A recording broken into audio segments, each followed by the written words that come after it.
Tonight's presenters are Scott and Erica Muhammad. They are co-directors of SEED, which is Students for Educational and Economic Development. They are based in Tuskegee, Alabama, and they are coming to us live from Tuskegee, Alabama. They are about an hour behind us. The format for tonight's presentation will be a question and answer session. So there will be a presentation first, and then questions will be presented to our speakers for them to answer.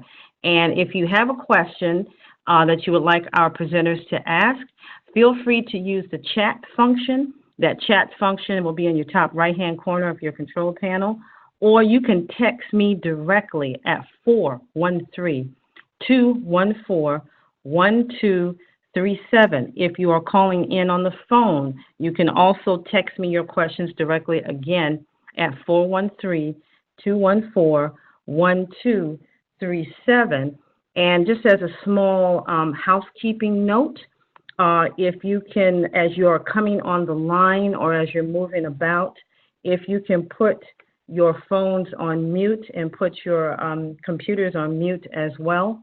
That way we won't disturb the presenters as they are going forth with their presentation. So at this time, I'd like to go ahead, turn things over to Erica and Scott Muhammad. And Erica and Scott, I hope you are out there. I see that you're on the line, so if you can take yourself off of mute at this point, and you do have control over the webinar at this point. Good evening. Can everyone hear us all right? We can hear you loud and clear. Awesome. Excellent. All right. Well, my name is Scott Muhammad. And I'm Erica Muhammad. You're able to see the screen all right?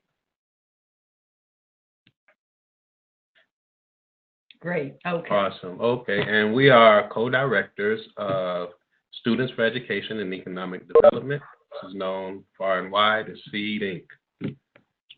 And tonight we'll be discussing increasing your growing space with double digging. And our inspiration for our work, we always like to give credit to Reverend James L. Bevel, the Million Man March, Booker T. Washington, George Washington Carver, Booker T. Watley, and Mr. Jeevens from Biointensive Agriculture, John Jeevens. And so just briefly, SEED Incorporated was founded by Reverend James Bevel after a tragic murder in Chicago. And it was founded as a way to provide economic opportunities for youth as an alternative to violence. And Reverend James Bevel was the director of direct action and nonviolent education for the FCLC under Dr. King. He organized the marches, I think the 4 big movements: Chicago Open Housing, the Right to Vote movement, the COFO Project, Interstate Bus. All of these were movements that he designed, and very worth your time looking up. And after Dr. King's assassination, Reverend Bevel became involved in agriculture in a conversation with the Lord when the Lord asked him how will he feed the people. So he realized he didn't know how to feed the people, so he went to learn how to farm. And just a note, this was when he got involved and started SEED and got involved in agriculture, he saw that as the next big movement for America, was a food movement. And so the way I got involved is I met Reverend Bevel after the Million Man March. Reverend Bevel had come to Minister Farrakhan with the idea of atonement as a theme for the march. And that dealt with 8 steps of atonement in terms of how to reconcile differences. And for me, while being at the march, there was a pledge that all the men took.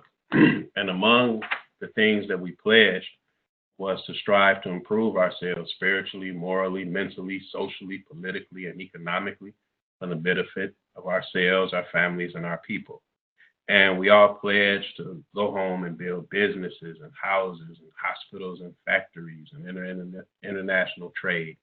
And so one of the areas that I got into was, along with Erica, was teaching farming and urban gardening in bad neighborhoods, so to speak, in urban environments.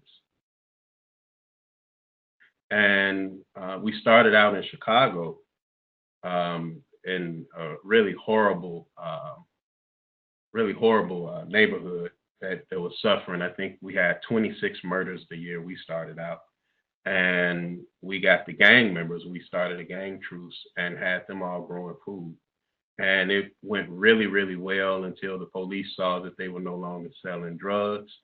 And we're now on the corner, not on the corner, but we had a lot on the corner of Michigan Avenue where they had set up a farmer's market. And the powers that be didn't like that. So the police came and harassed and busted them every chance they got. We ran that program for a couple of years in Chicago, and then we moved down to Greene County, Alabama, where we started a farm school program there. And we took 40 low-income, high-risk, and special needs children and taught them how to research, develop, produce, and market agriculture products. And we ran a 3-year pilot, and it went really, really well. And from there, we came to Tuskegee, and we developed a seed food security initiative. This initiative was developed out of everything we had learned working from Chicago and Greene County, which are two totally different areas. One is just as urban as you could get. And in Chicago, we were in Roseland, 9th Ward, 43rd Precinct, completely urban. But when we got to Greene County, it was all rural. And we looked at, both of these areas, and we came up with the Seed Food Security Initiative, which is based around what we call the 10 points of food security. And you can check those out on our website. And we will be presenting a PowerPoint where we'll be going more into the 10 points of food security sometime in the near future. And what you could do when you get on the website, on the first page, you can just put your email address in, and that way we'll be able to get in touch with you when we do have the webinar available. And so what we do, we have a variety of programs that are all active. And we have, I guess, about 6 chapters. In fact, I saw the chapter administrator for Virginia this past Sunday, and they're doing beekeeping. They are really into it, and it's really sounding wonderful. So we're looking forward to going up and actually being able to see it ourselves. But we have the Seed Atonement Memorial Garden, which is like our flagship project right now. We have 1.6 acres downtown Tuskegee. We're designing an edible park, which will feature 4 atonement memorial gardens to memorialize victims of murder as part of our atonement as a culture and community for allowing our community to sink to this condition. Each of the inputs into this park will actually demonstrate hopefully one of the 10 steps or 10 points of food security that we're working with. And if we can go back one slide.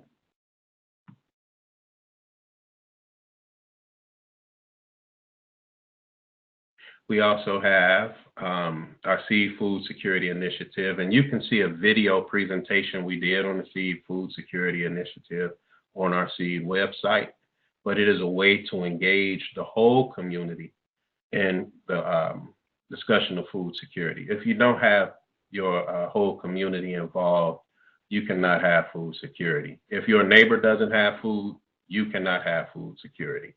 You're going to have a food problem. So it is wise to involve your entire community in the conversation or in the effort of food security. We also have a farm school program, which we're working to deal with farm to school. Tuskegee, these rural southern communities have tons of farmers. And what we're trying to do is get our farmers to be able to carry the complete load for the schools. We have metro markets where we help farmers market their food in the neighborhoods. What we're slowly developing actually is a food hub here. We have an apprenticeship program where we pair teens and young people with elder farmers who are in need of assistance. And then we have a film festival that we work in conjunction with the Selma Bridge Crossing Jubilee every March in commemoration of Bloody Sunday.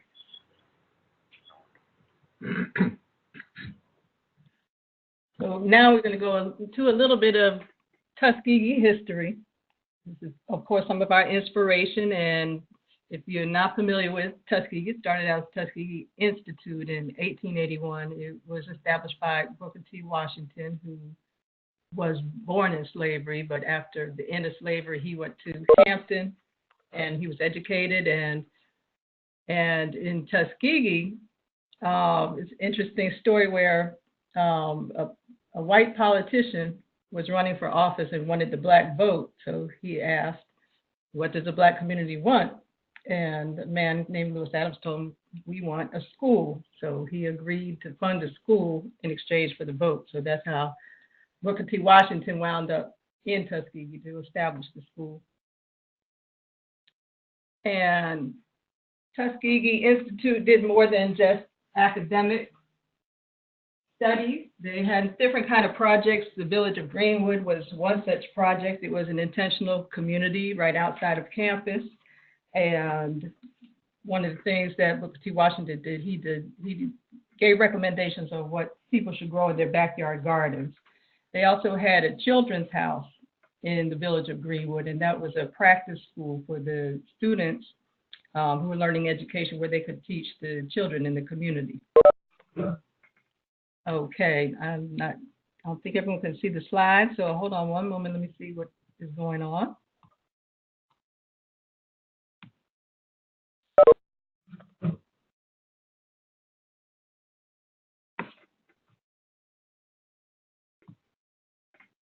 Okay, I hope everyone can see the slides now. Yes, we can. Mm-hmm. Oh, sorry about that.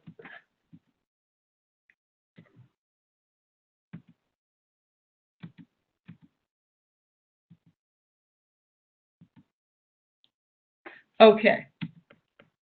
So in 1896, Booker T. Washington invited Dr. George Washington Carver to head the Institute's Agriculture Department. And I did want to share a little bit of the letter of invitation that Dr. Washington sent to Dr. Carver. He said, I cannot offer you money, position, or fame. The first two you have. The last, from the place you now occupy, you will no doubt achieve. These things I now ask you to give up. I offer you in their place work, hard work, the challenge of bringing people from degradation, poverty, and waste to full manhood. I get chills when I hear that. That is just awesome. And Dr. Carver is, of course, world renowned for his contributions, and we're going to look at a little bit of these. He worked a lot with soil improvement, particularly with animal manures. He would recommend that the low-income farmers use the animal manures because as the commercial products became available, the low-income farmers couldn't afford that, but they could use the animal manures to fertilize their fields. He also recommended using green manures in terms of using legumes to put nitrogen back into the soil because the soils were extremely depleted by cotton production. And then he also recommended that the farmers engage in crop rotation, that they alternate planting the cotton with planting other crops that would put nitrogen back into the soil. So he was really known as the savior of the South for what he did with the soil. And I think even more than recommended, Dr. Carver really instructed, borderline ordered these things to go on because the South was in real trouble based on previous growing practices, which, if you're probably familiar, rendered the land vulnerable to boll weevils and other infestations that made growing pretty much impossible. And another thing that Tuskegee Institute engaged in was something called a Movable School. So this is a way that the Institute could reach farmers in the country that were not able to or were not willing for whatever reason to come to the Institute.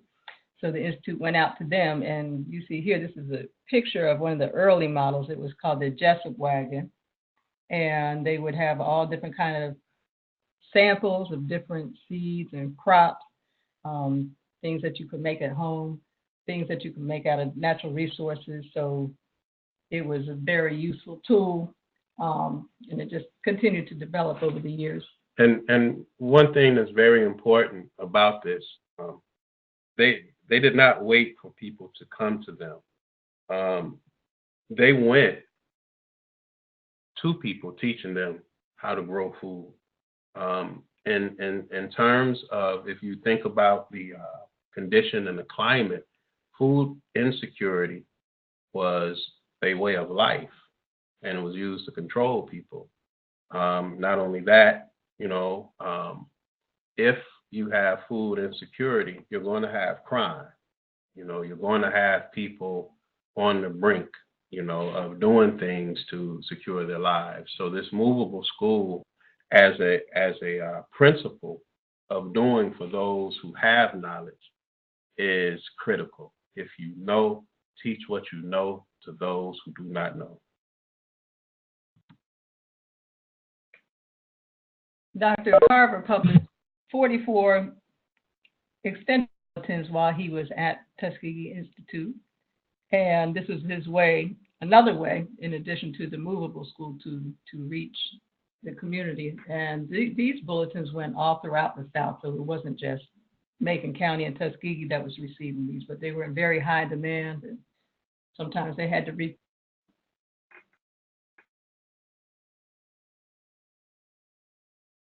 And here are some examples of some of Dr. Carver's products. There are many, many more. This is just a few. And if you ever have an opportunity to come to Tuskegee, there is a George Washington Carver Museum where you can get some copies of these bulletins. You can also see some of his original artwork. He started out as an artist, and he figured out how to paint out of the pigments, out of the soil. Yes. You'll see some of his experiments there. You'll even see some of the produce that he canned and preserved. It's still preserved to this day. So if you ever get the chance. And what did Dr. Carver say about his conversation with the Lord? Oh, how he got started with the peanut is rather interesting. He had asked the Lord to reveal the secrets of the universe to him, but the Lord told him he needed to come up with something smaller to work on. How about the peanut? That's how he started working with the peanut. This is Booker T. Watley. He was also a professor at Tuskegee University, and he is a pioneer in what is today known as community-supported agriculture, or CSAs. In fact, they call him the father of CSAs. And book, How to Make $100,000 Farming 25 Acres, is brilliant. Today, he's passed on, and a lot of his land was brought. But one of the farmers that we service in our program, Women in Agriculture, Joseph Mosi, she actually brought, how many acres was it? 50. I think she brought 45 or 50 acres. This is the picture of the farm right there. Yep. And so part of the land that she brought had Dr. Watley's blueberry patch on it. And it has become quite a phenomenal thing. And we took part in renovating it. We have some of the blueberry specimens ourselves now. These are older blueberry specimens. The university is going through her farm. I think it's two acres. She has like 3,000 blueberry bushes. The ones in this picture have been pruned all the way back. You have some that are just absolutely ginormous. Trees. Yeah, trees, blueberry trees, man. And I mean, just full of berries. But the point is that these are older varieties. And so the university is studying, classifying them because you can't get them anymore. Most of the varieties of blueberries that you get from the store today have been crossbred with other varieties to increase the fructose in them, which is great if you just like sweet. If you are trying to control your diet and you have diabetes. So these blueberries have their natural, and they're delicious, absolutely wonderful. So please Google him, pull that book. It's awesome. And here you could see his 5 essential criteria for success. And the whole idea is that the farmer doesn't have to go out selling his crops because that'll use up all the farmer's time. And if you get the consumer to come to the farm and buy, then that's an ideal situation. And you want to have crops that are ready to be harvested all throughout the year, so you never have everything coming in at one time. So You can have customers coming throughout the year. He used to say the most valuable minute that a farmer has is on his farm. And when you take him off his farm, you're actually compromising his ability to be effective. So even you pick farms, if I'm not mistaken, were something that he kind of, and so he's definitely worth your time and study. Now, in the context of us developing a food security initiative, I was studying around looking for the best method. And one of the best that I came up with, or not came up with, but that I ran across was the biointensive agriculture put together by Grow Biointensive and John Jeevans. And I got the book, How to Grow More Vegetables and Fruits and Nuts and Berries and Grains and Other Crops Than You Ever Thought Possible on Less Land Than You Can Imagine. And yes, that is the title. But I studied this and I began applying what was in the book, and I found that it worked really, really well. I took small spaces, 4 by 4, 4 foot by 4 foot, and I double dug. I removed the first layer of soil and worked with the subsoil, and I broke it up, and it fluffed up to the same level as the ground around it. It was that compacted. Then I placed the first soil that I removed back on top. And in the process of working the subsoil and the topsoil, you mix in whatever amendments. And I used very well composted chicken and cow manure. And the process, I believe, is called texturizing your soil. And you only do that once. Once you do that, you don't step on that soil again. Do everything you can to keep that soil loose and friable. And you can grow your vegetables very close together. So if you see that slide, the first one is a garden that I built, and those are all okra. And I think those okra are spaced 1 square foot apart. I had I think a 4 by 4 or 4 by 5, and I had, I think, 25 okra plants in there, and they grew 17 feet tall. Some of them grew up to 22 feet tall. We had to bend them over to pick the okra off the top, and we fed most of our block every other day with the amount of okra that came out of there.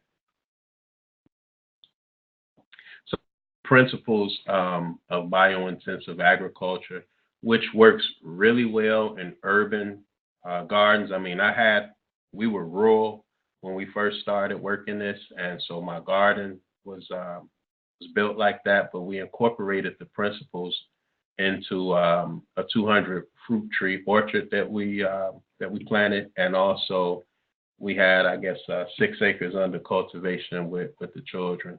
We did do deep soil preparation with our tractor, but we did not do biointensive.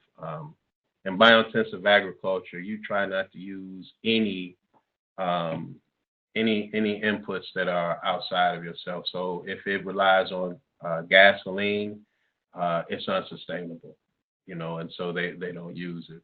But deep soil preparation, composting, intensive planting. When you're doing biointensive planting, you're planting plants very close to each other where the leaves may be touching. It kind of uses some of the same principles that you might find with Mel Bartholomew and Square Foot Gardening. But you always have something growing in those beds all the time. And so the methodology that they use, and I recommend you get the book, the methodology they use to keep that soil fertile when you're growing biointensively is very important that you have all your inputs in. They deal with carbon farming and calorie farming, and that's where, say you had 100 beds, 60 of those beds, you would be growing carbon crops. You intend to compost. You are actually growing them more for the composting to put the nutrients back into your soil, more so even than eating. Then you have your calorie crops, and that might be 30 out of the 100. And those are your high calorie crops and some grains and stuff that you would eat that's going to carry you calorically. So every man, according to their philosophy, needs about 2,400 calories a day. So your calorie crops would cover that. And then the final 10 beds out of that 100 would be your vitamin crops, your vegetable variety crops. Then, of course, it deals with companion planting because you're not going to be dealing with your pesticides and stuff. So you want to pair plants that help protect one another from predators and pests. You also want to pair plants up that boost one another and help one another. Then, of course, open pollinated and heirloom seeds.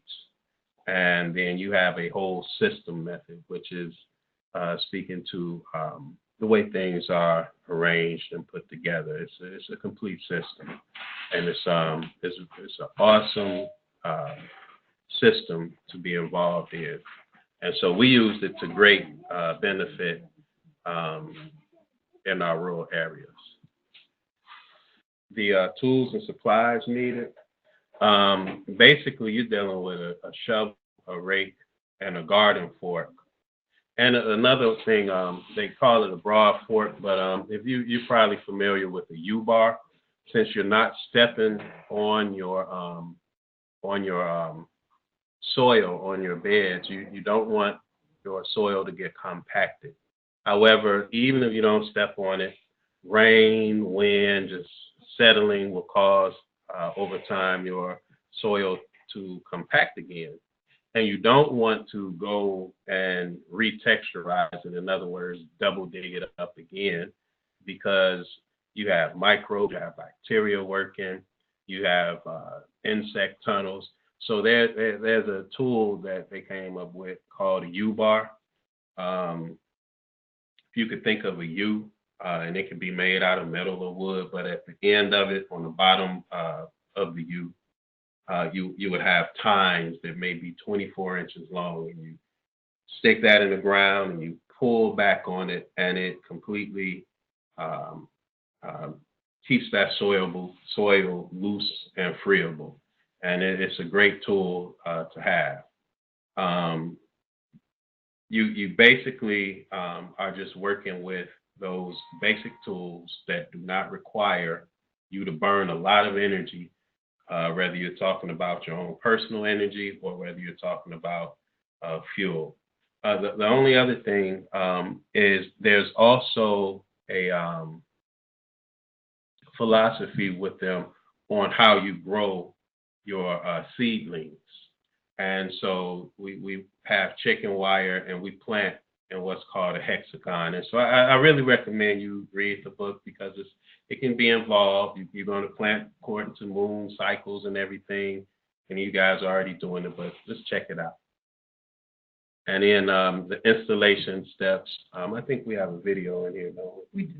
Okay, so we can kind of just go to the video for the, unless you wanted to say anything. Right, so these are the steps. They're pretty much, I don't know if you guys will get a copy of the PowerPoint where you can kind of look at it. But we do have a video where we do a small demonstration.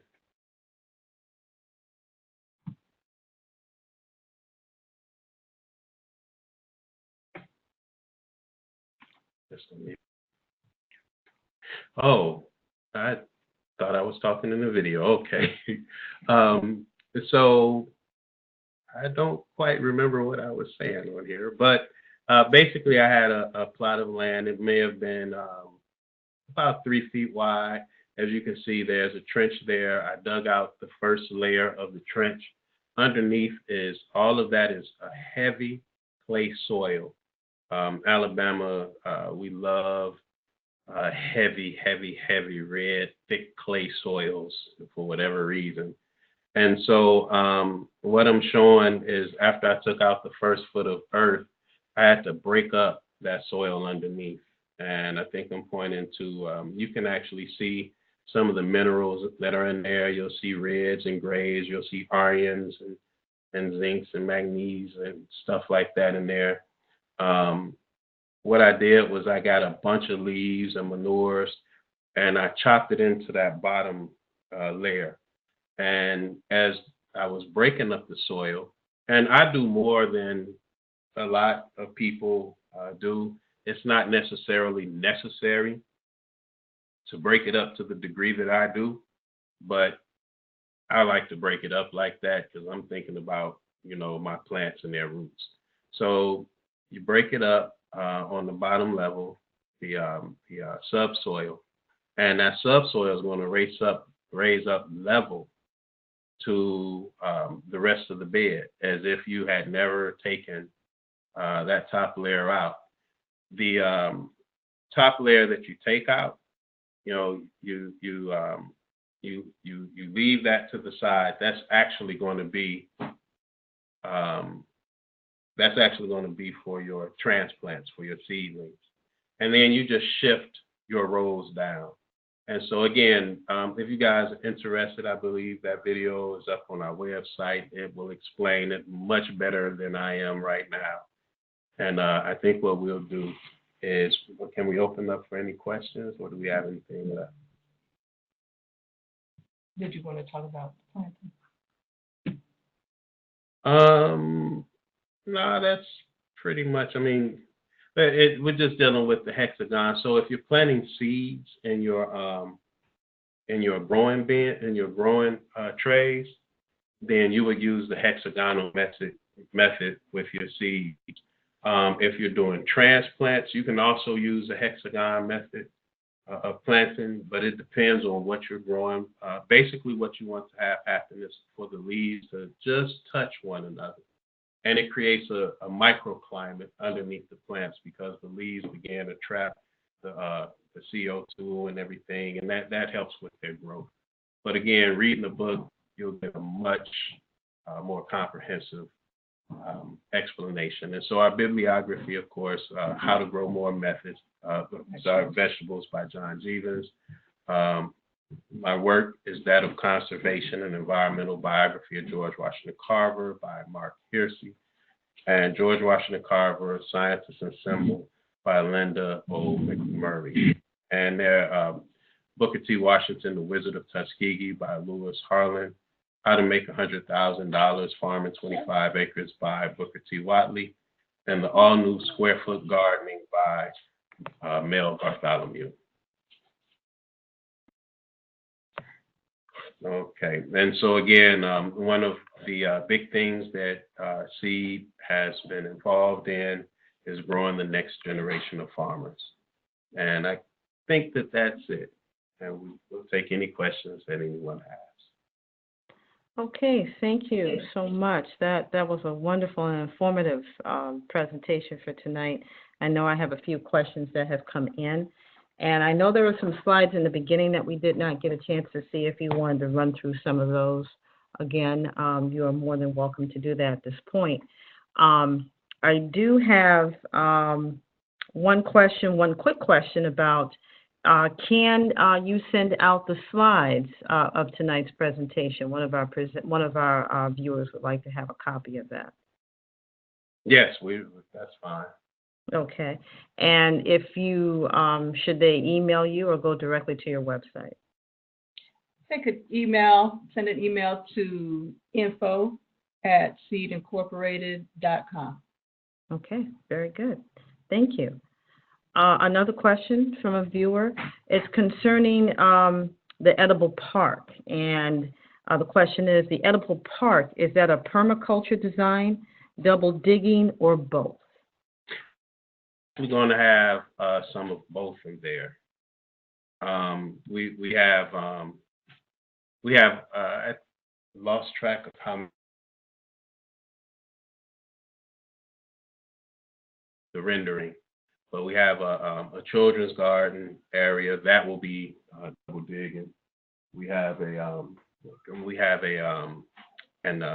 seniors garden, a raised table garden that we're designing to put in, so that seniors who are in wheelchairs can just kind of roll up. We have a build-a-brick project where we're using native clays that both Dr. Washington and Dr. Carver worked with. Tuskegee University was known for its bricks. If you ever come down here, those men and women fresh out of slavery made their own bricks and built this whole beautiful university. So we're going to be building our own bricks and laying those through the park. So there's just a lot of inputs we have in there. We'll have an apiary in there. Of course, we'll have 4 Atonement Memorial Gardens in there. Those are also going to be biointensive. We're doing a lot of espalier with the trees that will be bordering the park as a edible fence. So there's a lot of different inputs, and I encourage you to kind of follow us on Facebook. You'll be seeing a lot of the activities that we're involved in related to the park. Okay, thank you for that. Another question that was texted in, and this is concerning your double digging method. You listed carbon farming as one of the techniques. Is that similar to cover cropping? Yes, in terms of, well, it depends. Well, I would say yes. Yeah. The bottom line is, yeah, you're dealing with green manures. You can also get some production value out of the carbon crops that you plant, but that's pretty much what you're dealing with. But it's much more intensive because they don't just turn them all under. They actually harvest them, and they have a kind of specific way that you compost. For instance, if you're growing corn, you get the stalks. You know you're going to bust them, but you use your stalks intermittently with other things so that you have the greater airflow going through. So you're still doing nitrogen to carbon, but there are different stalks that you produce so that you have a good airflow going through. Cardamom is one of the cordones are one of the other kinds of stalks that they make a lot of use of. Mm-hmm. Okay, very good. Thank you so much for that. Another question, and it's still around the cover cropping. For the carbon farming or cover cropping, what crops are you using for that? Well, with grow biointensive, they use, let me see, you would use buckwheat, you would use alfalfa like we do, and some of the more more common cropping, but they also use things like cordons. Oh goodness!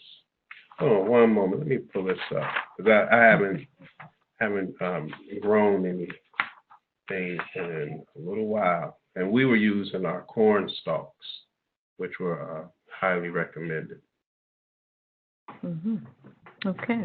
But give me a moment. Let me pull that Sure. up, and Sure. I will. Yep. Okay. While you're looking that up, we had another question come in from a viewer. Is the Watley idea of CSA members pickup in use anywhere? In terms of a U-Pick farm, I'm Or thinking members pick? Mm-hmm. Yeah. Yeah, CSAs are very popular now around the country. It's really one of the ways that small farmers in particular need to do in order to get customers for the crops, because you could have a situation where you're going to different counties, a different county every day to a different farmer's market, and that is going to prevent you from actually being in the field doing any work in the field. But if you have a CSA, then you have a drop-off spot once a week. So that makes that much easier in terms of being able to harvest and deliver all at one time. So they are very popular. And even some of your larger farms are doing them down here. Jimmy, Durbin Farms, big U-Pick peach farm. Some of the other fruit tree farms are really, when you deal with Chilton County, Alabama, it's full of U-Pick farms. And Shady Grove is a U-Pick farm. In fact, in Alabama, and I don't know how other states do it, but if you go to our Farmers Market Authority website, they will actually have a list of all the U-Pick farms in the whole state. So you can easily get that information. I know other states are promoting agritourism. So if they're into agritourism, they would probably also have a list of U-Pick farms. Okay, and let me read off a list of the carbon crops.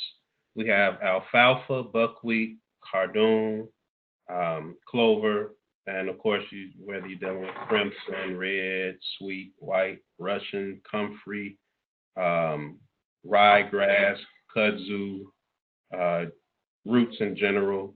Giant sun hemp. Sun hemp is getting pretty big down here.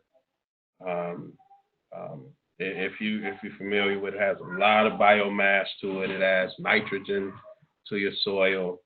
Of course, your vetches. So yeah, a lot of stuff that you would have cover cropping in your field, you would actually deal with cover cropping in your garden. Mm-hmm. And that's pretty much the idea of it. And then you have your calorie crops. So quinoa, rapeseed, rye, safflower, sesame, your wheats, all of these sorts of things are crops that they deal with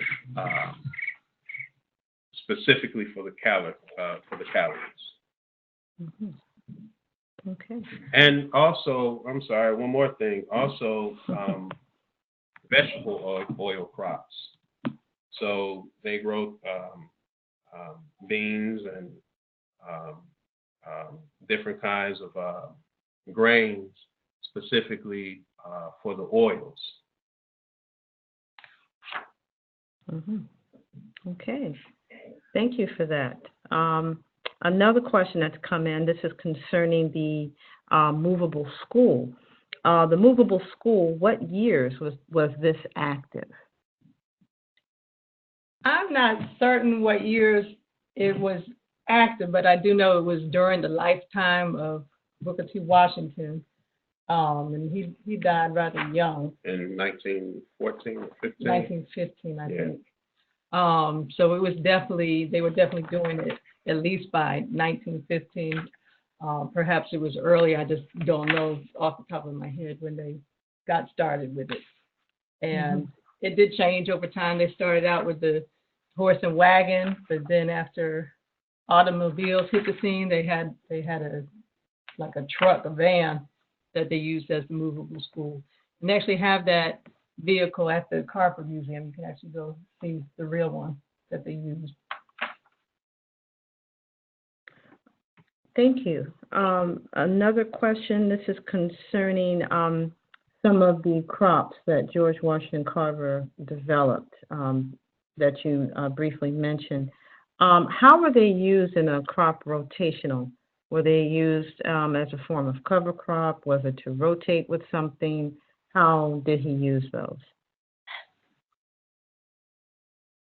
I know he had selected crops that could be used on the market. So sweet potatoes and peanuts in particular, he actually had to create demand for these products.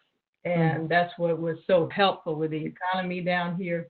I think he also helped to get a peanut tariff, so other countries couldn't bring peanuts in and undersell the peanuts that were grown here. So I know he was instrumental in that. So he did a lot, not just with using peanuts for food, but using it for industrial uses. So he was able to make paints out of the peanut that he sold to Ford Motor Company, and they actually used to paint cars with. Yeah, they dealt with Dr. Carver till he passed away. Had a contract with them developing the paints for Ford Motors. But he dealt with a lot of the crop rotations as well, dealing with, I guess, soybean to cotton to corn, to give the, he was actually dealing with a buildup of boll weevils that had infested the South, because picking cotton was a national pastime here. And then the other thing that was happening too while the soil was being depleted is when they harvested the cotton, they didn't have a cover crop in, so a lot of the soil just get blown away or washed away. Okay. Another question that has come in from a viewer. This is concerning going back to double digging. By using a garden fork or a broad fork, how is that in relation to not tilling? And does it take the place of tilling? Well, the garden fork and the broad fork are actually two different tools. When you're texturizing your soil the first time, you can use a garden fork, or you can use a good shovel. I've used both and enjoy both. The broad fork, though, yes, that is how you take the place of tilling. The no-till garden has become very popular, and I think grow biointensive. I think these guys had kind of been on the no-till gardening idea for a long time. I know they were kind of, among the first. So they've developed that broad fork, which is also called U-bar. They developed that specifically to keep their beds loose without having to till. You don't want to destroy your soil structure. You don't want to destroy your microbes, but you also don't want compacted soil that the roots of your plant have to struggle to get through, because that burns the energy of your plant.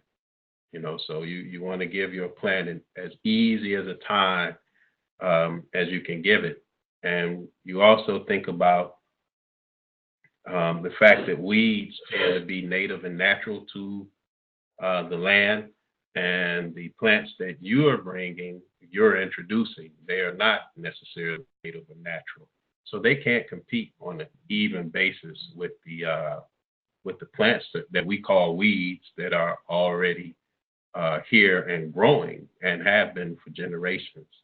So you really want to help your plants, and that's why we use the U-bar. Okay. This is another question coming in. It's concerning, and actually, Sis Erica, you actually put the slide right here. What kind of legumes did Dr. George Washington Carver introduce to farmers, and how did they use that in their cultivation and crop rotation? Primarily, he used peanuts, but he also used soybeans and cowpeas. And the peanut was important because, as we talked about, there was a market that was created for the peanut. So that's one that was very highly recommended. And the sweet potatoes, he was also able to do a lot of products off the sweet potato as well as with the peanut. So they were able to create those type of markets as well. Okay. Yes, I think you had something else. Okay. An additional question about Tuskegee itself, Tuskegee University. Is that considered a land-grant college? It is considered a land-grant college. It's also considered an 1890 land-grant college. And what happened was there was an 1865 land-grant. Is that the first one? I believe so. So there's two types. You have your 1865 land grants, which were all your white colleges. All the HBCUs were excluded at that time. And then, there was a correction made. So in 1890, some of your HBCUs also were granted land grant status. So Tuskegee would fall into that 1890 category. Okay. Thank you very much. Going back to the double digging method, there was a question that came in about how to rotate crops, the regular production or food crops. How will that work in such a intensive environment?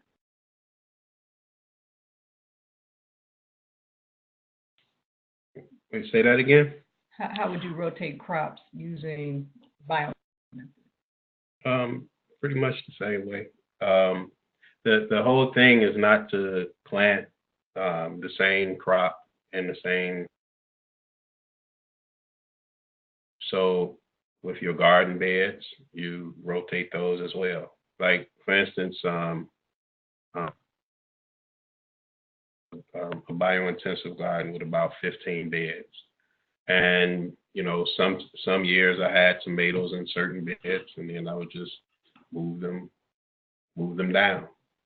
But the principle keeps. It's not really a change in principle, if I'm understanding the question correctly. Mm-hmm. I think that's it. So in the last few minutes that we have, I don't see any additional questions coming through via our viewers or on the text. Scott and Erica, did you have any additional information you would like to add to this wonderful presentation? Wonderful and very informative.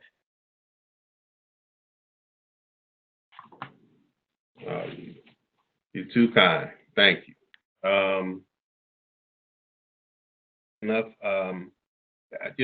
We really would like people to be encouraged to visit Tuskegee. Tuskegee is the only university country that has National Park Service museums right on its campus. The George Washington Carver Museum. I don't know the Tuskegee archives are, but the Bioethics Museum, which is if you're familiar with the Tuskegee experiment, where Health Service syphilis experiment on Negro males in Macon County. That's the official name of it.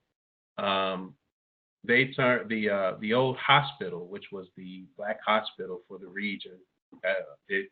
Today, you meet a lot.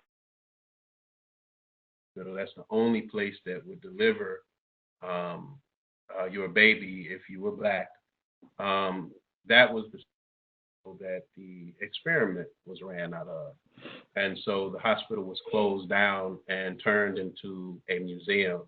And the rest of it is now the bioethics building, and it hosts the public health program of the university.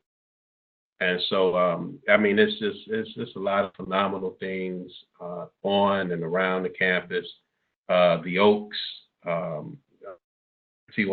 Dr. Washington's home that was built from the ground up by those people who just got awesome.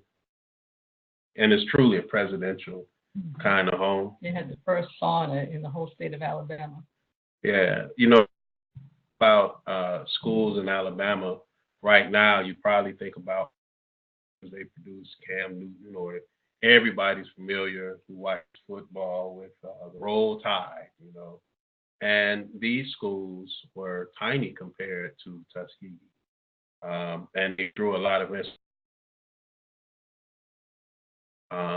and the history of Tuskegee, what this place was. Booker T. Washington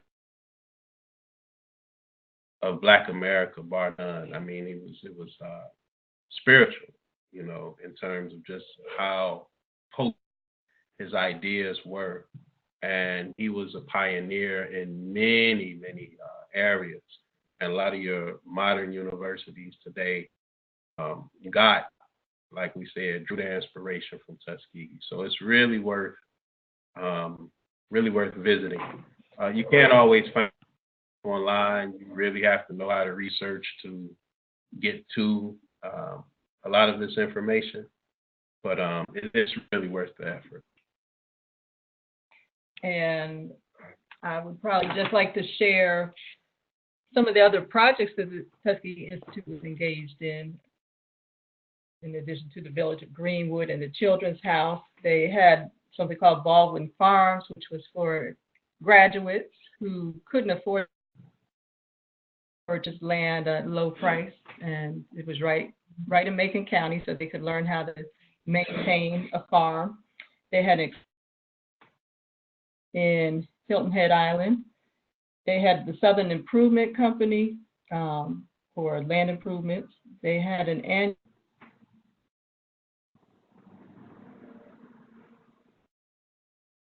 Farmers Institute meetings and an annual fair. Carver, he taught a short course in agriculture, which was, I think, about a couple of weeks long. They had a national or international Negro conference. There was a plantation school set up by Dr. Washington's wife, Margaret Murray Washington, and that was based off the Seventh House movement. Of course, they had the extension program, and really importantly, they had a rural school extension program where the partnership with Julius Rosenwald to build schools for Black children all over the South, and they wound up building 600 schools. So that the first one was here in Macon County. So that's a part of Tuskegee's history that not a lot of people have. So much going on, and the school curriculum itself had 37 different industries that the